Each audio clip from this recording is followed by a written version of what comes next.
한양대 비트코인 화폐 철학과 교수님이신 오태민 교수님 모셨습니다. 안녕하세요. 안녕하세요. 안녕하세요. 네, 아예 책을 또 쓰셨네요, 교수님. 연쇄 출판범. 네.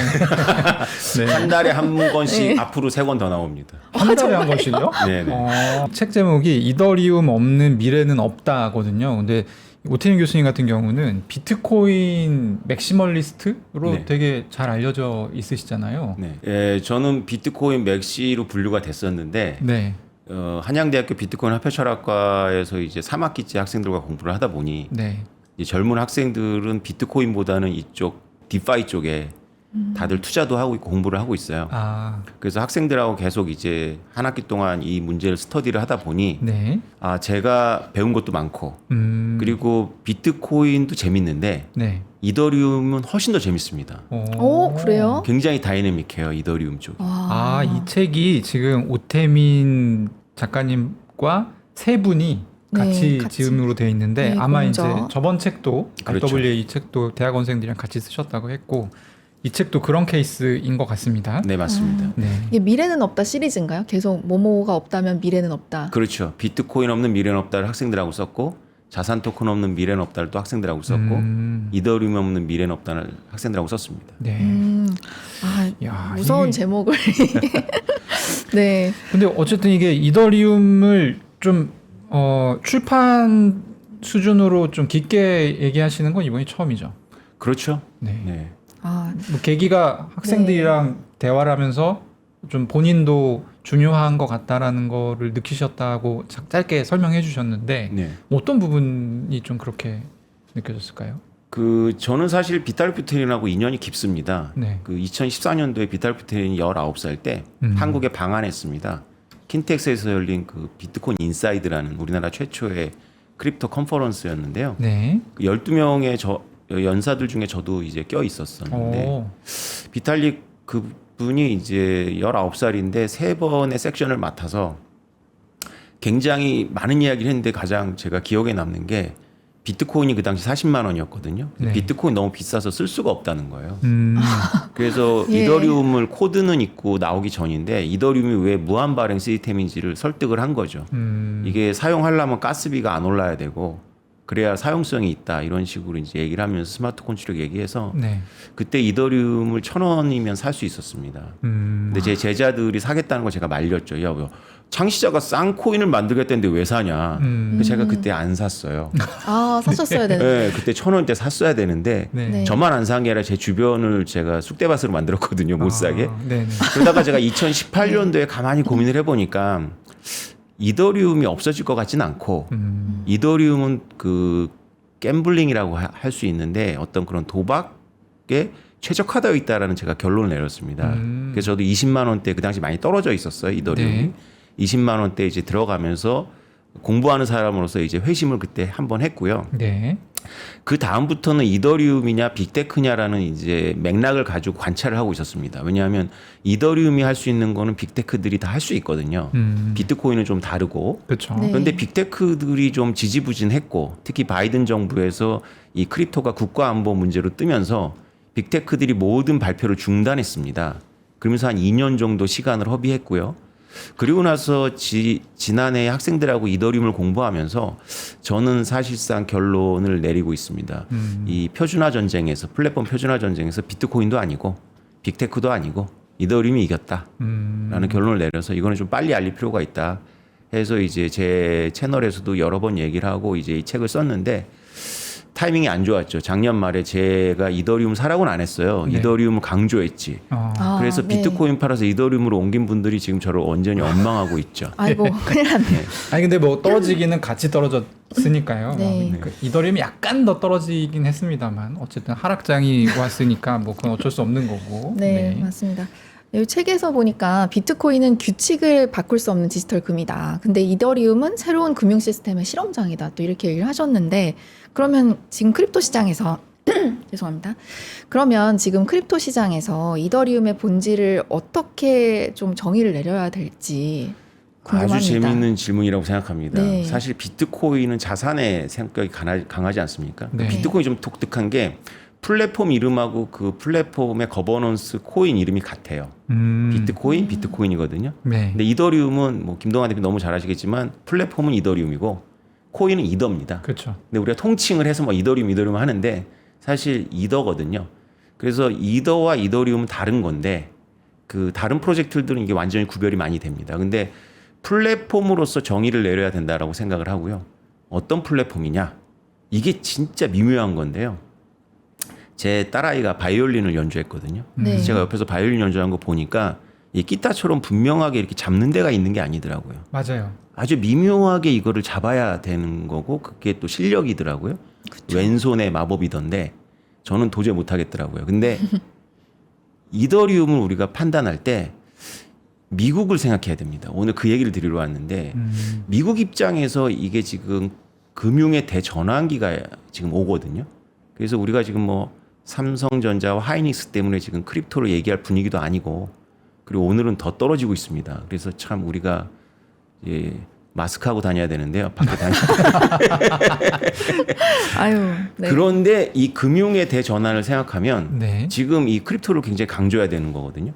그럼 제가 드리고 싶은 말씀 뭐냐면 미국 입장에서 미국은 어느 정도 제어가 되거나 급할 때 이렇게 뭔가를 법적으로 할 수 있는데 다른 나라는 손댈 수 없는 탈중앙, 이 미묘한 탈중앙이 필요하거든요.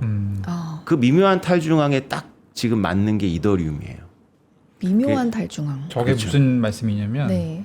그러니까 미국 입장에서는 제어를 할 수가 있는데 아, 규제를 정하고. 네. 규제 차원이 아니라 이게 심하게 얘기하면 이 플랫폼이 마음에 안 든다, 이상한 짓을 한다, 네. 부셔버릴 수 있는데 다른 나라 입장에서는 부실 수 없는 플랫폼이 미국 입장에서는 굉장히 중요하다는 거죠. 그게 이더리움이라는 그렇군요. 말씀입니다. 아, 그렇군요. 그래서 미묘하다라는 표현을 쓰시는 거군요. 네. 네.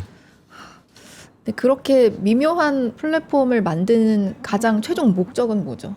어쨌든 달러 패권도 유지해야 되고 뭐 이런 부분들 때문에 그런 건가요? 그렇다면? 그렇죠. 지금 미국은 사실 달러의 지배력이 무너지고 있는 상태인데요. 그걸 올려 세워야지만 미국이 군사력도 전 세계에 투사할 수가 있고 뭐 지금 우리가 누리고 있는 80년 체제를 어쨌건 유지 보수해 나갈 수가 있는데 달러가 너무 허약해진 거죠. 달러 시스템 자체가. 왜냐하면 달러를 지난 20년 동안 엄청나게 무기화를 했습니다. 그 절정이 이제 러시아 중앙은행을 동결한 사건인데요. 그 이후로 이제 여러 나라들이 러시아만이 아니라 여러 나라들이 달러를 우회하는 통로를 만들었고 있죠. 가장 성공하고 있는 나라는 의외로 인도입니다. 인도는 자기네들은 달러를 반대한다고 하지 않으면서 달러를 우회하는 길을 엄청나게 열었고요. 러시아 석유도 막 사고 마음대로 합니다. 왜냐하면 인도양에서 나라다운 나라가 인도밖에 없기 때문에 지정학적으로 완전히 그 모두가 인도한테 잘 보여야 돼요. 아, 네. 예, 그래서 미국이 인도는 그냥 가만 놔두는 분위기인데 묘수가 나온 거죠. 이게 달러 스테이블 코인이라든가 RWA라든가 이런 모든 것들이 미국의 자산을 전 세계의 엘리트들이 아니라 대중한테 직접 팔 수 있는 도구가 나온 거거든요. 그래서 이 길은 반드시 간다. 이 길은 반드시 가는데 거기서 가장 강력한 플랫폼이 뭐냐. 예를 들어 솔라나라든가 하이퍼 리퀴드 같은 거를 쓰잖아요. 그럼 여러 문제가 있는데 그런 것들은 중앙화되어 있기 때문에 중국이 막을 수가 있어요. 러시아도 손댈 수가 있고 EU가 기소할 수 있습니다.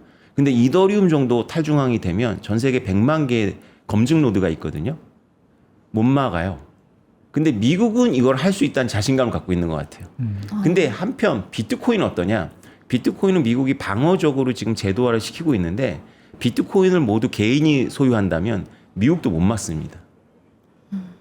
그렇군요. 네. 근데 어쨌든 네. 이제 비트코인을 가지고 미국 금융이 월가가 비트코인 플랫폼 위에 올라오는 거는 너무 지금 힘들어진 상황이고 이더리움은 월가에서도 뭐 그런 얘기를 막 하니까요. 톰리라든지 이런 사람들이 얘기를 하니까 그 말이 저는 이거 너무 좀 공감이 갑니다. 그러니까 미국은 그러니까 사실 이더리움을 돌리는 인프라스트럭처 안에 있는 여러 가지 서비스들이 있어요. 그러니까 우리는 평생 볼 일이 없는 네. 이름 잘 모르는 회사들이 그 이제 하고 있는데 대부분 다 미국 회사거든요.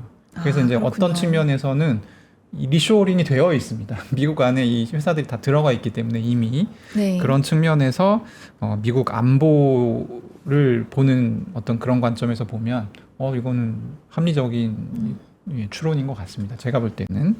네. 근데 어쨌든 지금 저희 이제 방송 보시는 분들은 그런 거를 되게 관심 없으실 거고 아마 가격에 관심이 많으실 겁니다. 근데 이제 제일 풀리지 않는 의문은 그거죠. 모두가 다 이더리움이 첫 번째가 될 거다. 이게 미래의 온체인 금융의 핵심이 될 거다라고 하는데 가격이 왜 이렇게 점점 떨어지느냐. 약간 이런 네. 부분인데 어떻게 생각하십니까? 가격과 네. 펀더멘탈이 따로 도는. 이 책의 제목을 얼핏 잘못 보시더라고요. 이더리움의 미래가 없다고. 아, 그러니까 그건 아니고요. 네. 제가 공부해 보니까 이더리움은 확실히 미래 플랫폼이에요. 근데 다만 이더리움의 유일한 단점이 이더 가격이 안 오른다는 겁니다. 네. 근데 네. 여기서부터 제가 두 번 역설적으로 뒤집을 건데요. 이게 바로 이더리움을 만든 비탈릭 부테린이 꿈을 이뤘다는 것입니다. 아, 비탈 부테린이 12년 전에 한국에 와서 네. 비트코인 너무 비싸다. 40만 원인데도 너무 비싸다. 왜냐하면 가스비로 쓸 수가 없다. 그래서 자기는 무한 발행 시스템을 선택했다. 싸구려 코인이 필요하다 이렇게 얘기를 했는데 김동완 대표님 너무 잘 아시겠지만 그동안 한 3번의 이더리움 붐이 있었습니다. 네. 그게 이제 뭐 원숭이들 뭐 디파이 뭐 이자 농사 이렇게 했는데 그 가격 올라갈 때마다 이더리움 올라갈 때마다 탁탁 걸렸어요. 왜냐하면 사용성이 떨어지는 거예요. 가스비가 쳐오르니까 네. 10만 원짜리 그림 사는데 막 50만 원 가스비를 내고 막 이런 모순이 생기거든요. 그래서 그럴 때마다 탁탁 걸려서 이더리움에 대한 불신이 생기다가 거품이 꺼지면서 주저앉았거든요. 그런데 이번에 지난 6개월 동안 되게 놀라운 일이 벌어졌습니다. 이더리움이 레이어 2에서 기업형 레이어들이 활약을 하면서 이더리움의 이더를 가스로 안 쓰는 거예요. 그러면서 엄청난 그 이더리움을 사용성은 증가했는데 이더 가격이 안 올랐잖아요. 네. 네. 그러니까 비탈 부테린이 꿈을 이룬 겁니다. 사용성이 증가해도 이더가 메인 코인의 가격이 안 오를 수 있는 걸 보여준 거죠. 네.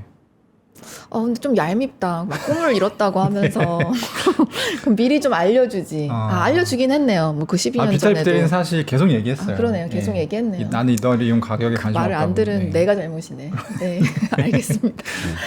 그럼 이제 네. 앞으로도 안 오르는 겁니까? 그러니까 그렇지가 저점 매수라도 않죠. 하고 싶었는데. 여기서는 여러분들이 좀 합리적으로 생각을 해보셔야 됩니다. 네. 이더리움의 지금 총 가치가 2,400억 달러 정도 되는데요. 이더리움이 올라온 여러 가지 뭐 국채라든가 그다음에 폴리마켓의 어떤 그런 가치라든가 스테이블 코인이 총 가치가 2,400억 달러 정도 됩니다. 1대1이에요. 근데 여기에 여러분들이 보셔야 될 게 뭐냐면 이더리움의 그 작업을 증명하는 데 필요한 스테이킹된 이더는 지금 800억 달러 정도 됩니다. 네. 800억 달러 정도. 그러니까 스테이킹을 하는 이유는 거기서 어떤 거래를 증명하기 위해서 하는 건데 3대 1의 구조를 갖고 있습니다. 근데 논문이 하나 나왔어요. 이 논문이 이걸 수리적으로 증명했는데 만약에 이더 플랫폼에 올라오는 가치가 이더를 증명하는 데 필요한 그 스테이킹 가치보다 몇 배 이상 높아지면 그 매수가 돼 버립니다. 그러니까 브라이브. 그러니까 무슨 말인지 아시겠죠? 네, 매수 압력이 커진다는 매수가 돼 버려요. 그러니까 네. 구입하는 매수가 아니라 그 범죄 매수. 그러니까 배임 네네. 횡령.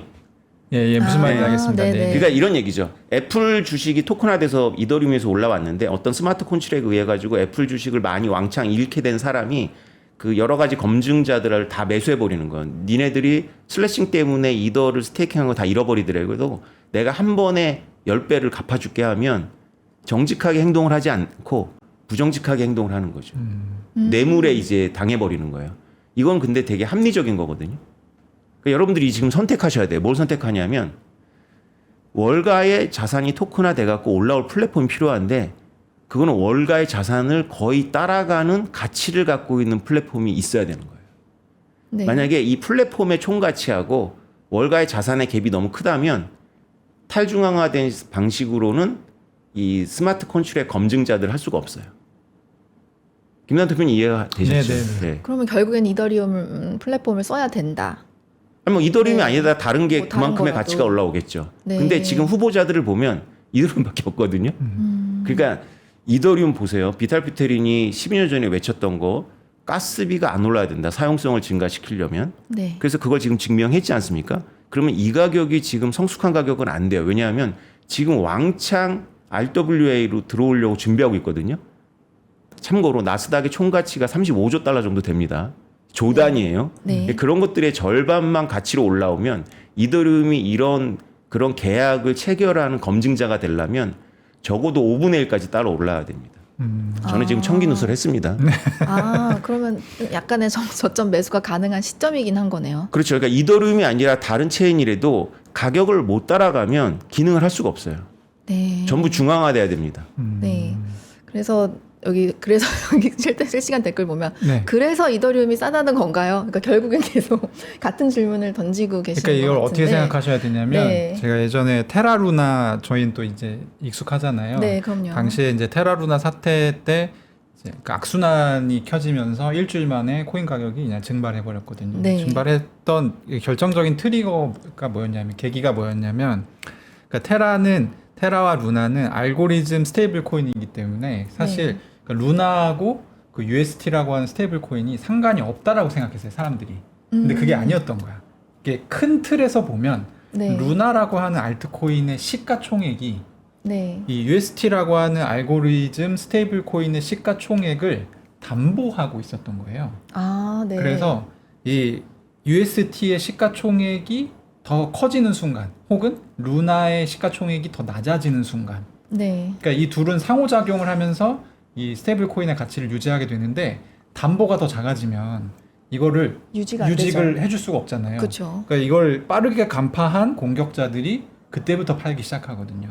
그래서 이제 이게 플랫폼이 망가지게 되는데 네. 지금 그런 어떤 관점을 이더리움에 적용해 보면 이더리움 위에 올라가 있는 자산이 이미 너무 많다는 거예요. 그래서 이더 가격이 올라가지 않으면 네. 사실 이 자산들이 안전하게 보장받기가 좀 어려운 상황으로 갈 수 있다는 게 교수님 얘기인 것 같습니다. 그럼 밸런스를 맞추기 위해서라도 어쨌든 가격이 따라올 수밖에 없는 구조가 이미 형성이 돼 있다. 이렇게 이해를 하면 될까요? 그렇죠. 그러니까 비트코인을 12년 전에 제가 발견했을 때 대학에서 제가 0원이거나 1억이다. 지금의 40만 원, 50만 원 가격은 이거는 너무 애매하고 논리적이지 않다라는 거였거든요.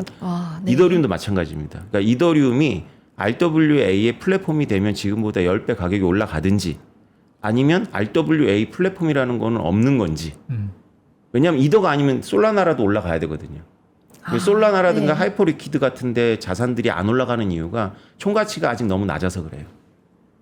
굉장히 위험해집니다. 그러니까 우리가 금고가 있지 않습니까? 금고를 네. 뚫을 때 우리가 그 비밀키를 넣어야 되지만 금고를 프레스기로 다 파쇄하는데 1억이 들어가는데 금고 안에 만약에 100억이 들어가 있다면 금고채 들어다가 이제 파쇄를 해버리는 거죠.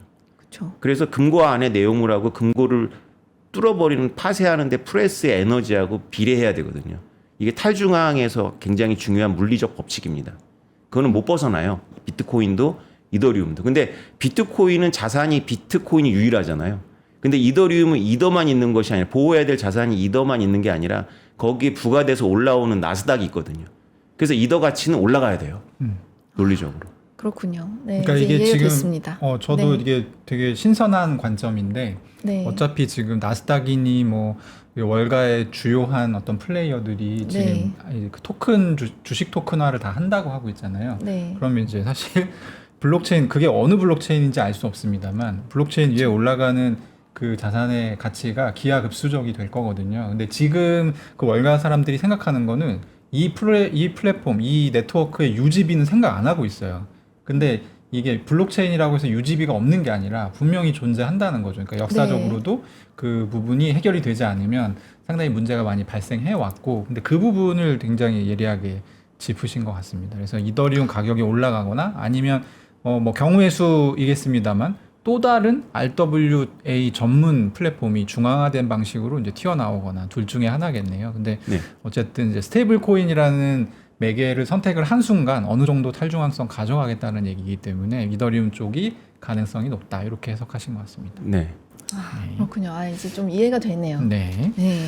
아마 이 책에 그 내용이 다 있죠. 그럼요. 네. 네. 설명을 잘 해놓으셨을 텐데 저희가 아직 책을 못 봐가지고 네, 그렇습니다. 죄송합니다. 네. 너무 재밌네요. 진짜 항상 오실 때마다 되게 많이 배우는 것 같아요. 별 말씀입니다. 네.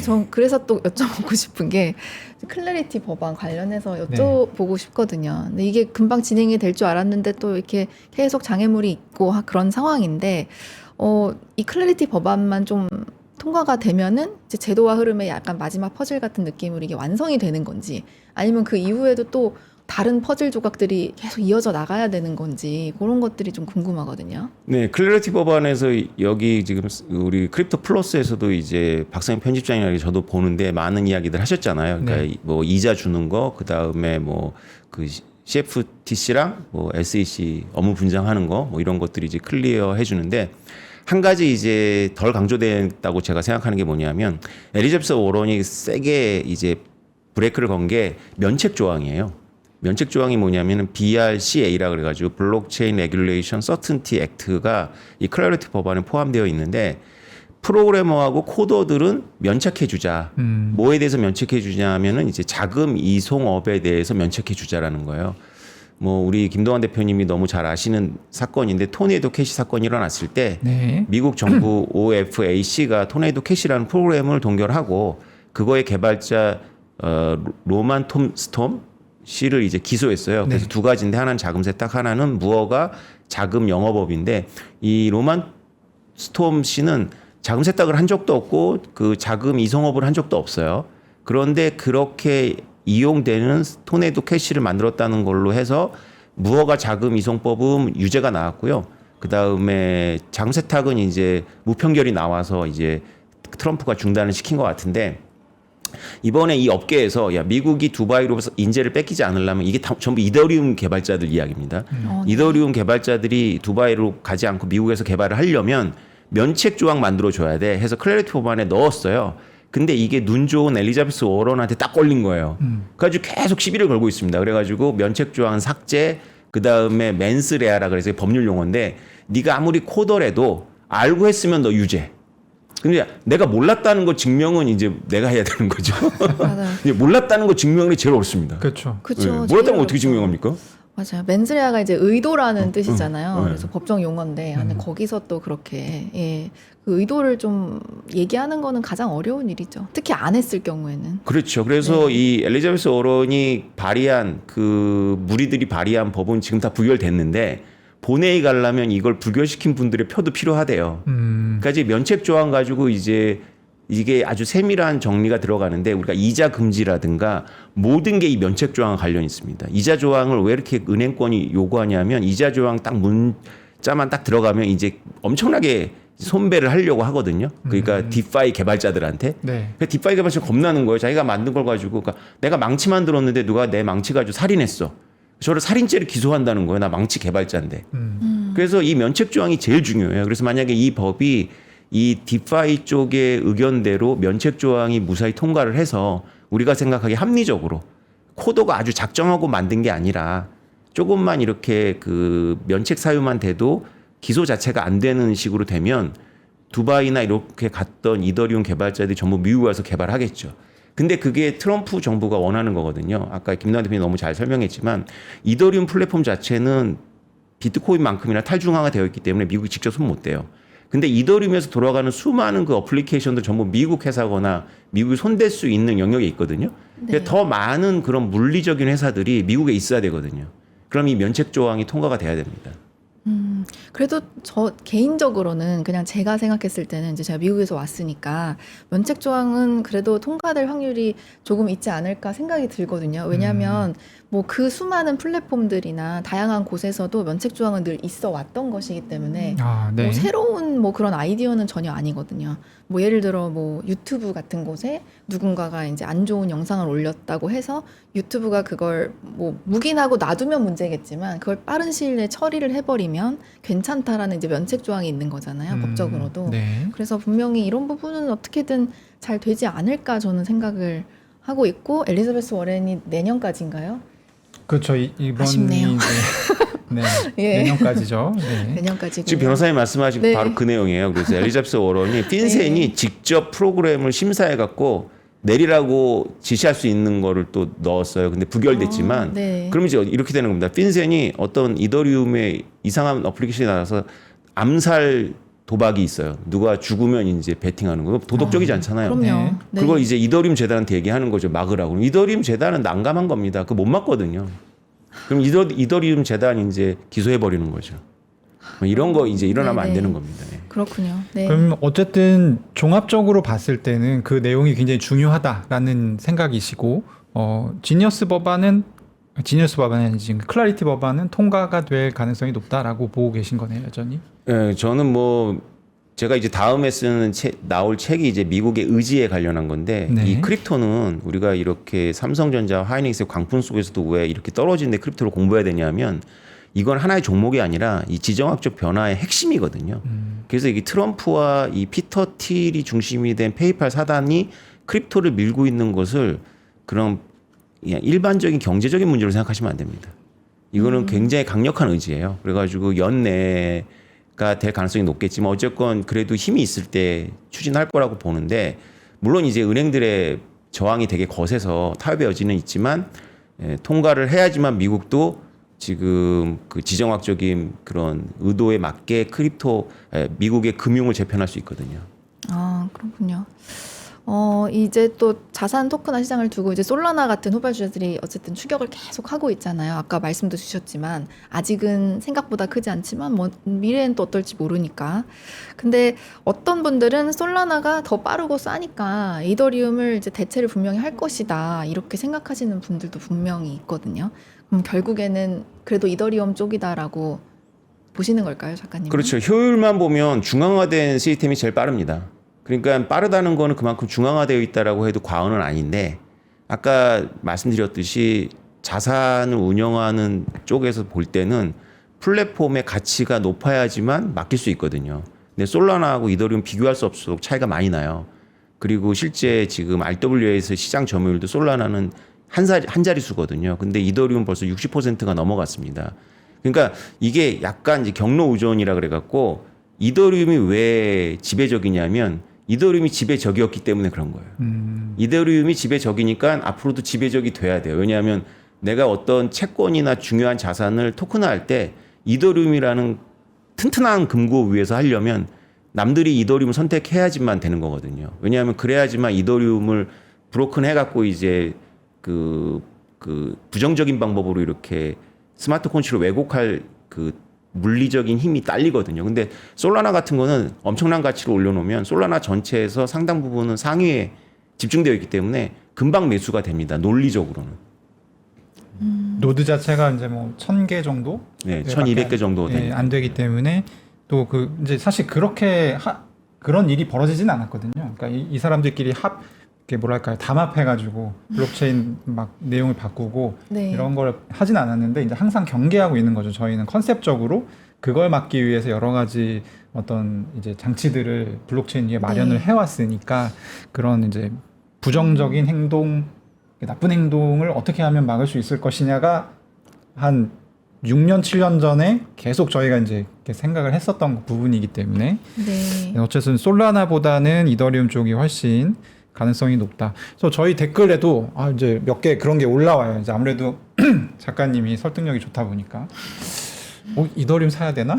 이런 댓글 몇 개 봤거든요. 저도 지금. 그런 생각이 갑자기 들어가지고 네. 네. 얼마 전에 정리를 했었거든요. 저는 네. 살짝 나왔는데 네. 제가 요새 이더리움에 대해서 강연을 하면 가장 큰 부작용이 그 자리에서 이더리움으로 바꾼다는 거죠. 그래서 반도체를 팔아서 이더리움 사신 분들한테 너무 죄송하죠. 네. 그런 일이 있었군요.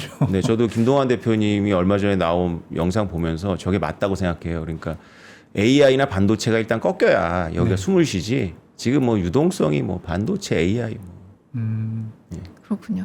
어쨌든 좀 신중하게 좀 장기적으로 지켜보다가 어떤 시점에 들어가는 게 맞다라고 생각을 하시는 거잖아요. 오늘 말씀해 주신 거를 네. 요약을 해보면 일단 이더리움의 가격이 지금까지 안 좋았지만 이제 앞으로는 네. 올라가게 될 가능성이 매우 높고 왜냐하면 RWA 이 자산 토큰화 메인 플랫폼이 될 가능성이 높기 때문에 네. 그러면 이미 올라가 있는 돈이 많기 때문에 그 돈의 안전을 위해서라도 이더리움이 체급이 커지는 것이 자연스럽다라는 말씀 주셨고 다만 지금 이제 AI 너무 이제 광풍이 불고 있으니까 지금 네. 사서 가격이 올라간다기보다는 장기적으로 좀 올라갈 가능성이 높다는 말씀해 주신 것으로 이해해도 괜찮을까요? 네, 제가 김승호 회장님 사장학교 가고 이 강의를 했는데 김승호 회장님은 비트마인의 최대 주주의 가능성이 높아요. 네. 공식적으로는 아니지만 자기는 너무 좋다는 거예요. 왜냐하면은 지금 너무 그 이더리움이 박앤세일 중이기 때문에 본인은 더 늘리겠다고 하시더라고요. 그래서 그렇게 이더리움의 그런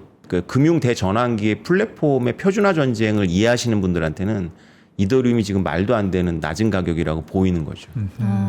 교수님 이제 뭔가 비트코인 그냥 제 순수한 질문인데요. 비트코인이 좋으세요? 이더리움이 좋으세요?